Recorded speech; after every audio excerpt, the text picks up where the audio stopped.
Kenya, we can talk about the Lobito corridor, we can talk about the Gautrain.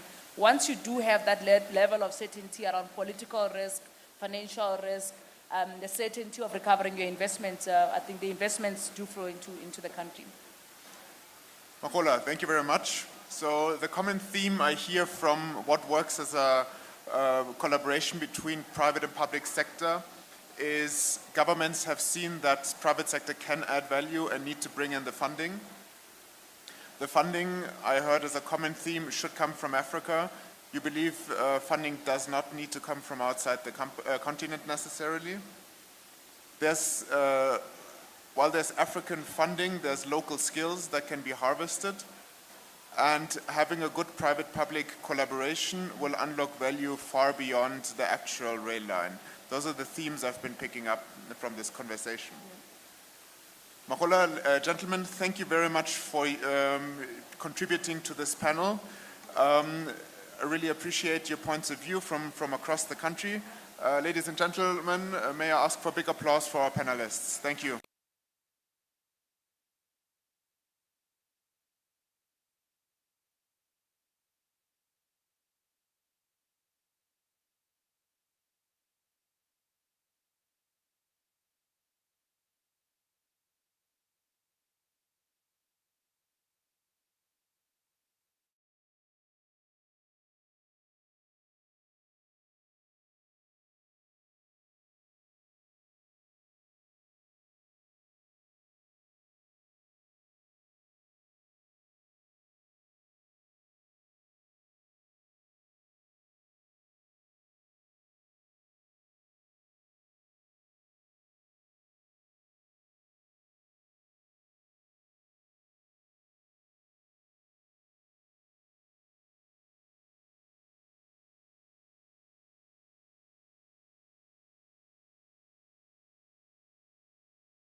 the floor. Honorary Barbara Creasy, Minister of Transport for South Africa. Honorary Sirleaf Ralph Tyler, Minister of Transport in the Republic of Liberia. We welcome you. We also want to acknowledge the MEC for Transport in Gauteng and all the other MECs present, as well as the heads of government departments, the captains of industry, both private and public, and many of them are here, representative of transport authorities, regulatory bodies, civil society organization, and all the fine members of academia. Distinguished guests, ladies and gentlemen, I would like to talk to you today about resilience in rail. And starting with two megatrends that we all know in Africa, we first have a huge demographic push around population. The simple numbers are the following, is that in a quarter of a century, 1/4 of the world's population will be African. So 1/4 of us will live in Africa. And with that, as you know all too well, this surge in population is already flocking to cities, is already congesting city centers. Metropolises are sprawling, creating huge pressure on transport systems and in general, all public infrastructure. With that in mind, I think it's pretty common knowledge, and we firmly believe that rail will play a huge part in solving this demographic equation. And if you just imagine that all these new citizens each have their own car, it's just untenable for the cities. But while rail is part of the solution, it cannot just be rail that looks good on paper and in design. And we believe that the resilience of these mass transport systems will be critical because they will withstand a variety of pressures. And that's what we want to talk about today. Africa is on a fantastic growth in terms of railway projects, with more than 50 cities above 1 million inhabitants. The continent has a host of transport projects in the pipeline with public support, with different sources of financing, and definitely with political sponsoring. But we also have challenges, and I think, as you know all too well, some parts of the networks are not electrified or no longer electrified, as we heard in the previous panel. Some parts of the network are aging. Because of budget constraints, the maintenance of this infrastructure is often delayed. Other capital choices are made, resulting in degraded infrastructure. And that's where resilience comes in, which I want to define for a second. As you admire the tramway of Bordeaux, which continues to run in spite of flooding. So this is a tramway that gets fed electricity from the ground. You see there's no catenary, there's no overhead cable, but when there's flooding, it still continues to operate. And it kind of pictures what we want to talk about in terms of resilience, i.e. the system keeps running and there are no excuses, quote unquote, despite weather events, despite any kind of pressure. So the formal definition is really the ability of your rail system to resist, absorb, adapt, and recover from stresses, from pressure. But more importantly, it's the way to do this while maintaining safety and performance.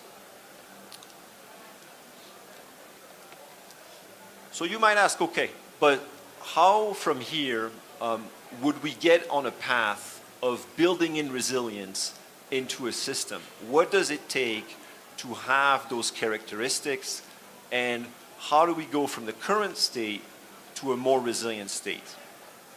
And there's a host of answers that you can think of, but we like to bucket them into three big pieces on the infrastructure itself, the signaling and the controlling of the system. Of course, then secondly, there's the equipment itself, so the rolling stock, how robust it is, how tough is it, what can it withstand as pressure. And last but not least, there's funding. Because as we heard in some of the previous panels, if you don't have money, you just don't have a project, or not for very long.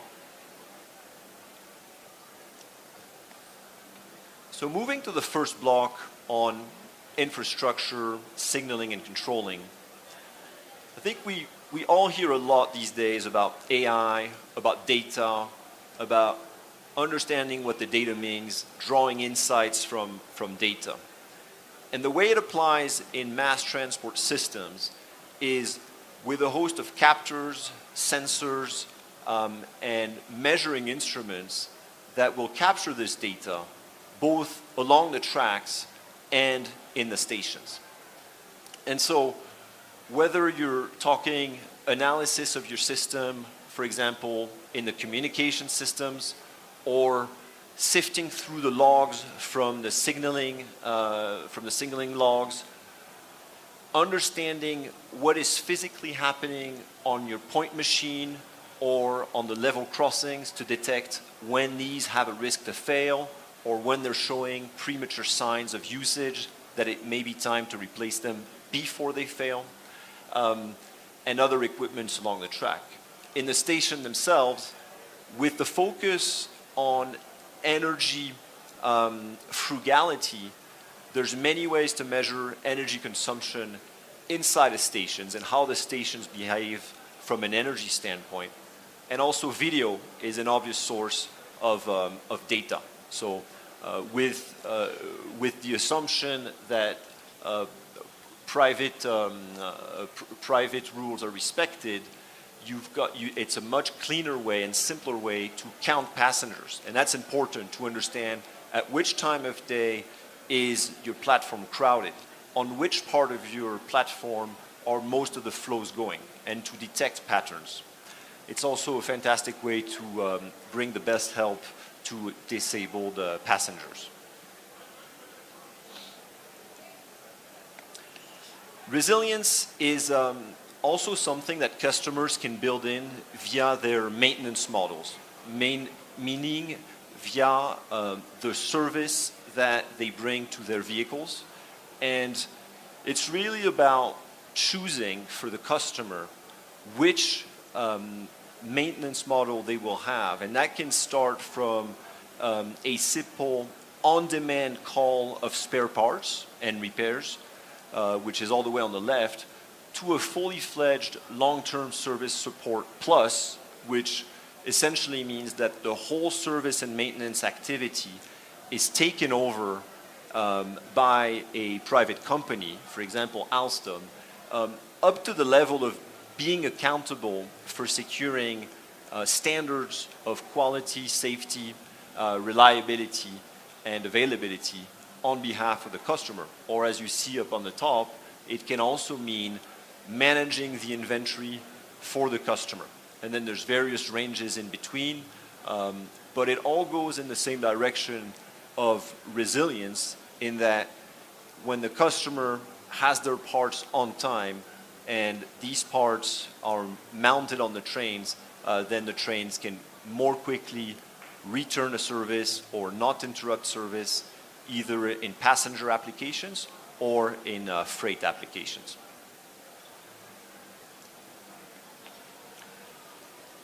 On the signaling front, it's fairly obvious that without a signaling system, you don't have a system. It's a little bit like the nervous system of mass transport, and it talks to the frequency at which trains or locomotives operate. So really, the cycle time at which these vehicles enter and leave the stations.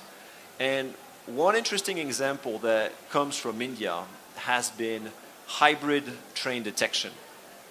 And what this hybrid train detection is a set of virtual blocks which cannot overlap each other. And so inside of those virtual blocks, you'll have your rolling stock, and the system is designed that these trains cannot collide or interfere with one another because they're kept separate because of these virtual blocks. It was a first in India, so it was deployed on a corridor of about 80 kilometers between Delhi and Meerut.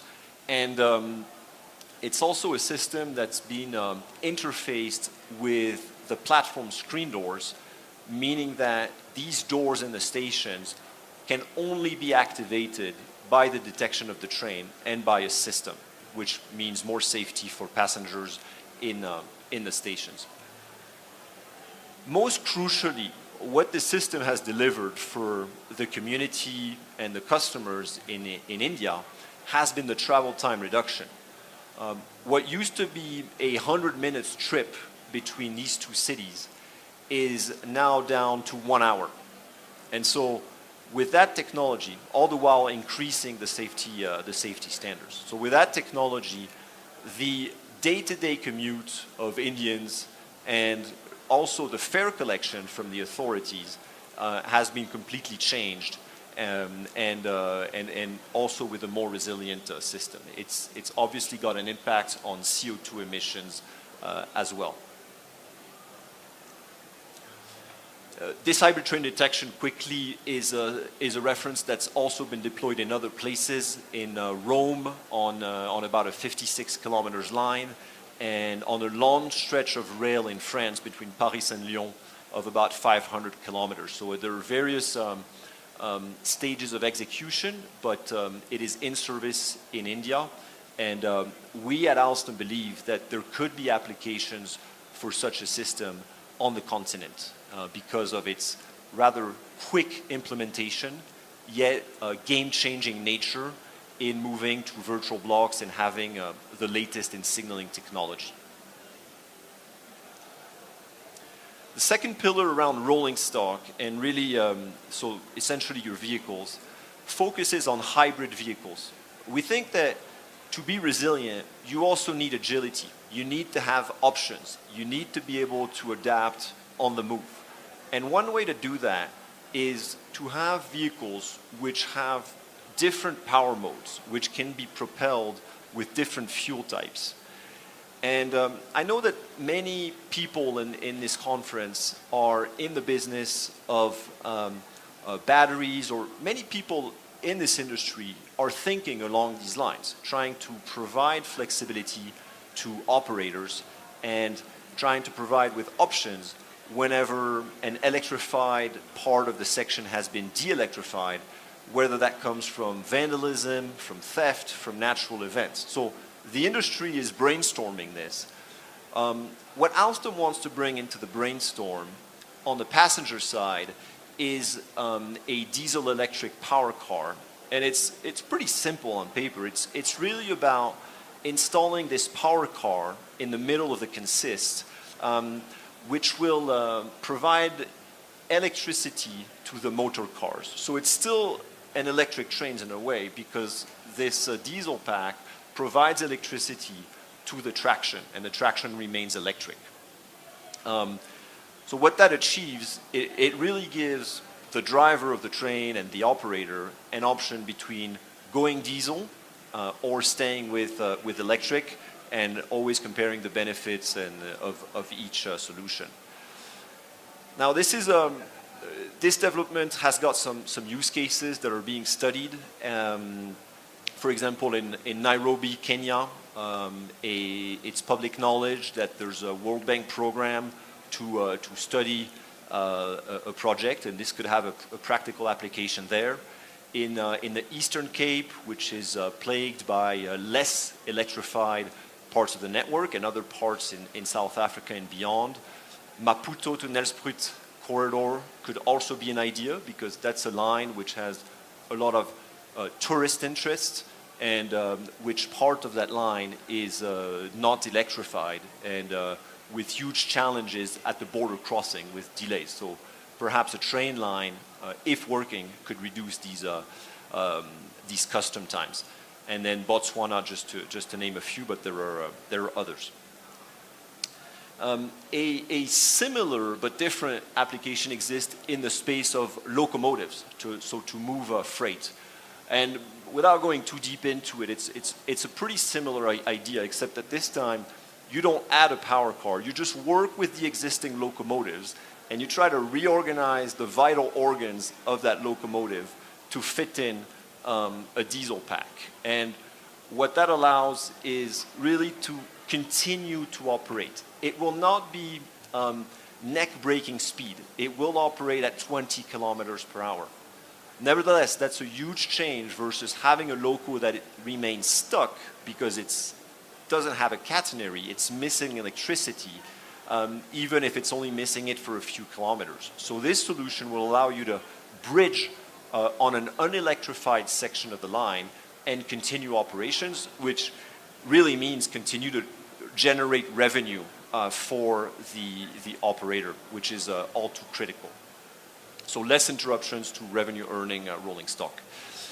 The last pillar is around funding, and it's a fair statement that these mega infrastructure projects cannot exist without funding. And we see that more and more it's difficult for countries to only rely on their fiscus as the only source of funding.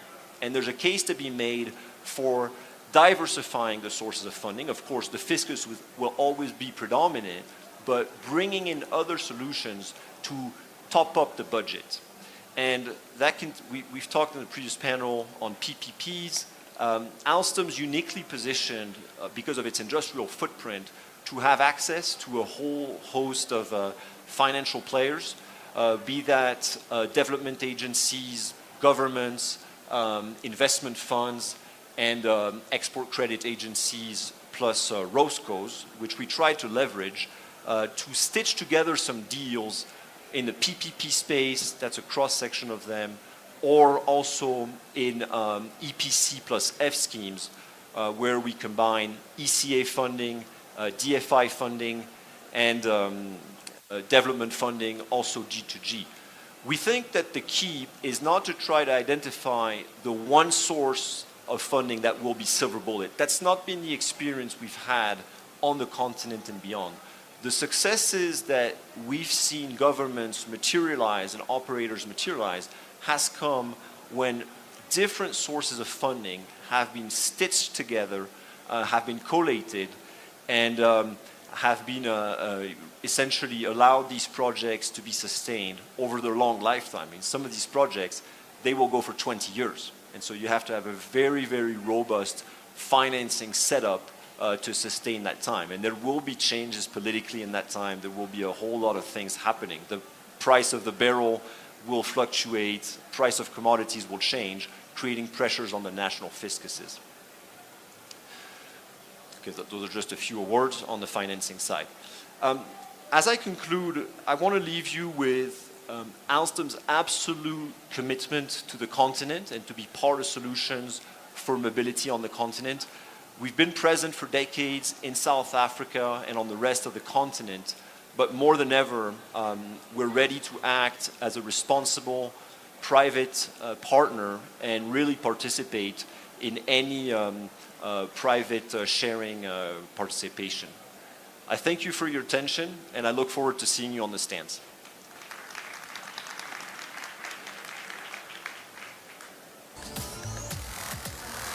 Thank you, Guy.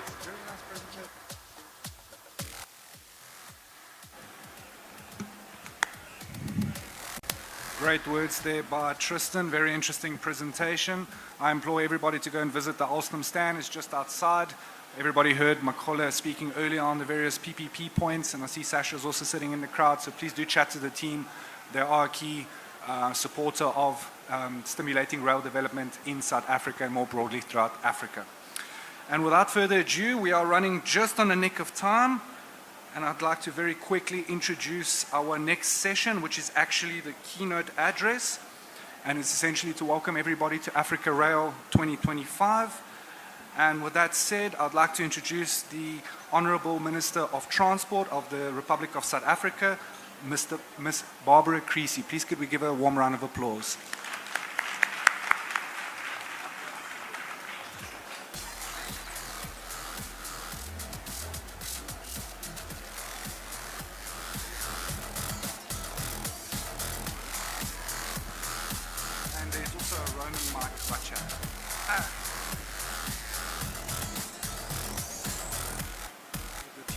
Good morning.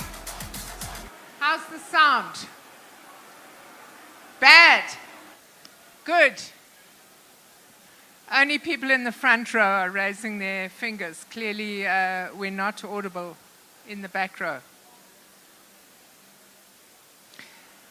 Ladies and gentlemen, allow me to acknowledge the representatives of foreign governments from our African continent and abroad, including permanent secretaries, directors general, chief executive officers, captains of industry, members of the rail industry and operators from South Africa, SADC, and the African continent at large, members of the media, distinguished guests, ladies and gentlemen.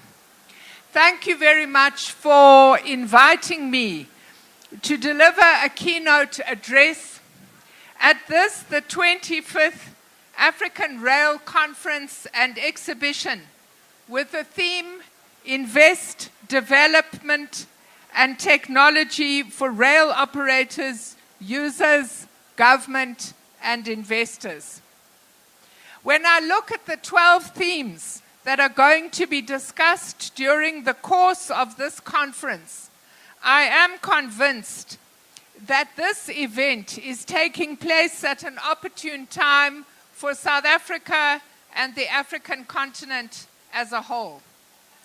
Rail transport is crucial for efficient and sustainable logistics, impacting both the movement of people and goods.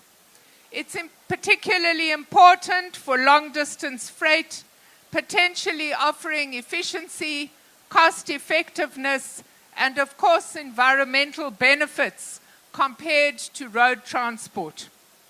Rail also plays a key role in economic development and urban planning by facilitating trade and connecting communities. In short, it has a vital role to play in the development of our continent. By maintaining and expanding our rail networks, we can better connect and integrate our nations across the continent. The SADC region has a combined rail network of over 40,000 kilometers, excluding branch lines. This demonstrates the vast expanse of our railway infrastructure and why it must be positioned at the center of an efficient passenger and freight transport system for the region. A focus on more effectively migrating freight from road to rail could harness our region's economic potential and ensure that the objectives of policies such as the African Continental Free Trade Area can be realized. It is in this regard that it is important to note the significance of the African Union Resolution of 2016-2017 declaring South Africa as a hub of rail manufacturing in Africa, thus keeping manufacturing of rail and its components within our continent. As a sign of South Africa's intention to play a leading role in the revitalization and expansion of the continent's rail industry, we formally deposited the Luxembourg Rail Protocol for ratification on the 28th of January this year. The ratification became effective on the 1st of May. South Africa has thus become the 6th state and second African state after Gabon to ratify this protocol. The ratification of the Luxembourg Rail Protocol is an essential part of the rail open access strategy of our government. This would open international financing possibilities to new market entrants in terms of cheaper financing for railway rolling stock and the economic and environmental benefits of moving freight and passengers from road to rail. South Africa's ratification of the protocol supports the development of international financing in the sector, and it's an important step in facilitating financing in the rail industry, which, as I've already said, is key to economic growth in the SADC region and the continent as a whole.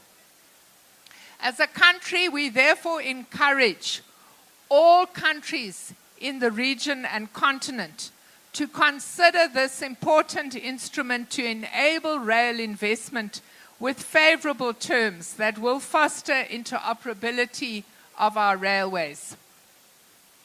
This gathering takes place at a very significant moment in the history of rail transport in our own country.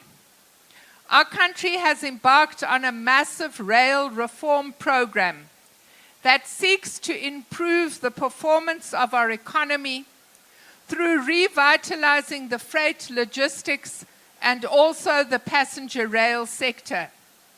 These reforms align perfectly with the key themes of this year's conference, including investment, development, and technology. Inefficiencies and widespread vandalism and theft of rail infrastructure threatened to hamper South Africa's economic opportunities in the post-pandemic period, when growth and job creation is so badly needed. This, combined with a logistics crisis in the country during the 23-24 festive season, compelled us to embark on a program of ambitious reform. Our agenda is informed by the White Paper on National Rail Policy of 2022 and complemented by the National Freight Logistics Roadmap of 2023.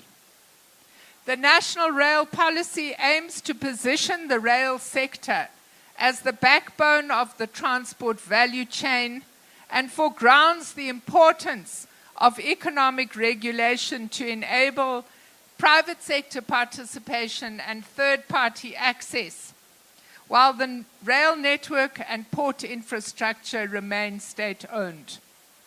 To address this, we have established a new institution, the Transport Economic Regulator, to guide the implementation of economic regulation in the rail sector and ensure regulatory certainty and fair risk allocation for private sector involvement. This process includes frameworks for network access, tariff methodology, service levels, and a contractual framework. In December last year, the Department of Transport issued the network statement and rail access tariffs for 24-25. Right now, we are working to publish the network statement and rail access tariffs for 25-26 for our rail industry. Open access to the rail network will allow train operating companies to increase the volume of goods transported by rail while our network infrastructure remains state-owned. This will ensure that South African minerals, vehicles, and agricultural produce reach international markets, securing jobs and earning much-needed revenue for our fiscus. As part of our rail reform program, we have also created the new Transnet Rail Infrastructure Manager, or what we call TRIM, to have a dedicated focus on the management of rail infrastructure. The Transnet Freight Rail operating company will focus on the transportation of rail commodities through its rolling stock. On the 8th of December 2023, Cabinet approved the private sector participation framework to guide private sector participation in this industry. The framework mandates our department to establish a unit to build state capacity and assist Transnet and PRASA with the procurement of potential PSP projects. To realize the establishment of the PSP unit, the department has already concluded a memorandum of understanding with the Development Bank. Both the department and National Treasury have appointed DBSA as the agent for housing this new unit. The department has identified the first phase of PSP projects to be undertaken for both passenger and freight rail. The PSP unit and Transnet have developed the RFIs on 5 priority corridors. And the purpose of the RFIs is to ensure that we achieve market information that will guide us in August this year, when we will put out calls for proposals on the freight rail sector. We are currently preparing a new RFI for passenger rail that will be released within the next month. Now, the white paper on national rail policy also provides for the development of a national rail master plan to ensure that we have a comprehensive evidence-based framework that outlines the future of rail development in the country as a whole from now until 2050. I have spoken a great deal on the important strides we have made to re-establish the freight network. Similar strides are being taken for the passenger network. PRASA has undertaken an extensive campaign of upgrading and refurbishing stations and depots that were subjected to vandalism during the COVID pandemic. And I can report to you today that as a result of these efforts, 34 of the priority 40 lines have been re-entered into service, with all services on the Cape Town Central Line set to be restored in the coming weeks. Work is ongoing to re-signal PRASA's commuter lines, which will of course increase the frequency of passenger services and train slots so that we can achieve our target of 600 million passenger journeys by 2030. Ladies and gentlemen, when I came here this morning and I saw the long queues stretching outside this venue, I wondered whether there was a decision taken to give middle-class people social relief of distress grants. I was pleased to find out that, in fact, you, like me, are firmly convinced that rail is the future of our country, and therefore it was enormously important for you to be here today. This is an incredibly exciting time for anyone who has an interest in rail. It is a time when over the next couple of years we will see major reform and major revitalization of our rail sector. That reform and revitalization can only be good for jobs, it can only be good for business, it can only be good for economic growth. With vision and policy implementation and determination, we can ensure that together we usher in a new era of logistical efficiency and inclusive growth for our country and our continent. I thank you.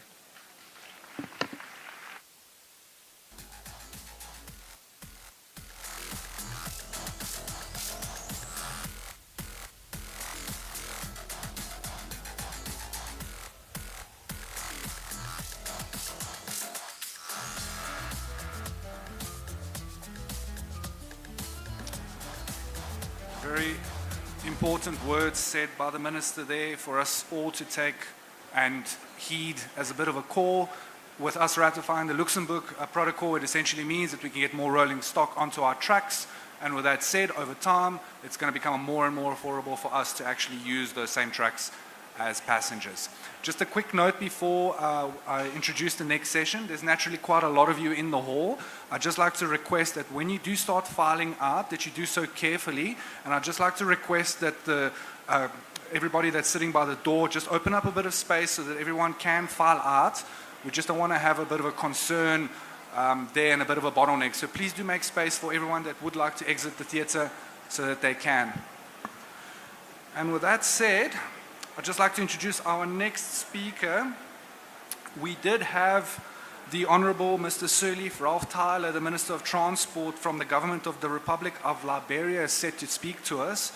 But unfortunately, he's been unavoidably detained, and we are going to have to move to the next session, which is actually a keynote presentation by the Gauteng Department of Roads and Transport and a Gautrain Management Agency. And that presentation will be given by the CEO, Mr. Tshepo Khobe, from the Gautrain Management Agency of South Africa. Could we please welcome him to the stage with a warm round of applause?